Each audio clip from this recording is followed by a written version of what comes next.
By the way, before I start, how many of you know the doll that comes from for a specific movie? Okay. How many of you has seen more than one movie of this horrific horror series?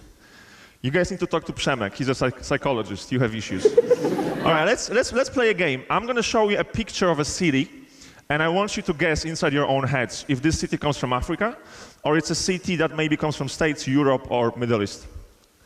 This is pretty obvious, isn't it? It actually is Johannesburg in South Africa. This is also pretty obvious because there's a couple of skyscrapers, a couple of greenery.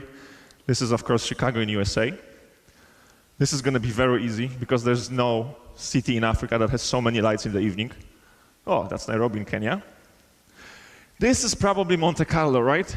No, it's Cape Town in South Africa. That must be the new railway station in New York. No, it's Addis Ababa in Ethiopia, country that we all know that is very rich and there are no hungry kids, right? This is actually Lagos in Nigeria. Well, okay, maybe I have gone too far here because that's how it looks right now.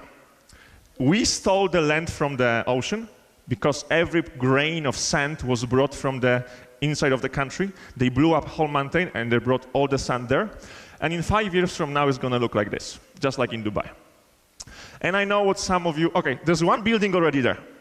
It takes 3 months to build such a building because that's how Chinese people build buildings. They build it fast and the quality is still there. I know what some of you may think.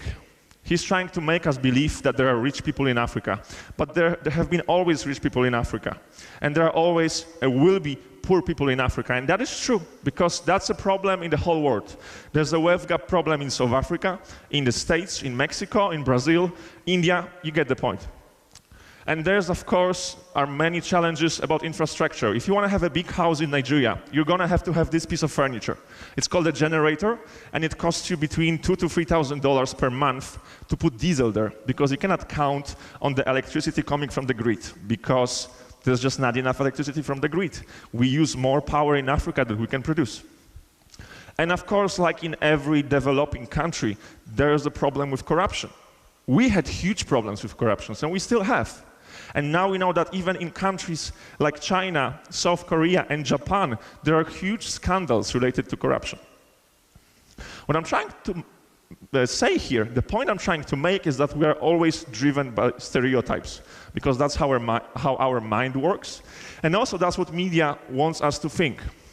And yes, of course, this happens a lot in Africa, and that's still an issue. Just like poverty and people living below poverty line, it's an issue still in the United States, and it's becoming a bigger issue. Not sure if you know, but the wealth gap in the United States is actually bigger than in South Africa. But the thing is, we have seen these pictures way too many times, and we don't see the other picture. And just like when you talk to someone in the States or in Western Europe, when you talk to some ignorance and you tell them that you're from Poland, they will always say, you probably are very good in stealing cars. Or that's what they think about Poland, or that. And yes, that is a big part of history of Poland, and that is a big part, the one on the right, of what Poland is right now. But this is not the full picture. So because you already know the picture from here, I'm going to focus on a little bit better picture.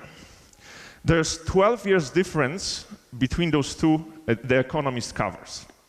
The one on the left was in the year 2000, that was a summary of 40 years of Africa's so-called independence.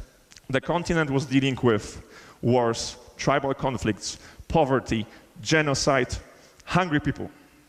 12 years ago, the cover says, Africa rising. 6 out of 10 countries, most fastest growing economies in the world, come from Africa. What has changed? Well, the answer is business. They're making more money not because gold price is going up that they extract from the mountain. They're growing not because the oil price is going back because that they extract from the mountain.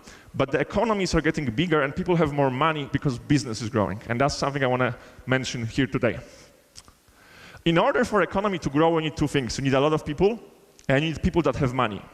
So this is what United Nations predicts about the population of the world. The red line is Africa, the green line is Asia, and the rest is North America, Latin America, and Europe. The picture is pretty clear, isn't it? By 2100, 80% of the world population, either we like it or not, will live in Africa and in Asia. 5 countries out of top 10 countries in the world will be in Africa. India, Nigeria, and China will have more people living in their countries than in the United States.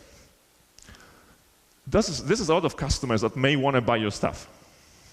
But a lot of population is not enough. You need to have people that have money to spend. So the whole point is about growing middle class.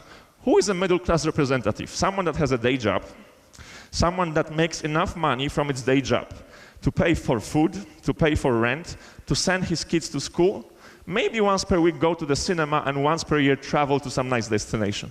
That's enough. And the middle class is doubling right now in Africa. Currently, 30% of people living in Africa are already middle class representatives. That's more than in India. In the next 15 years, it's going to be twice that much. A lot of people that can buy your stuff.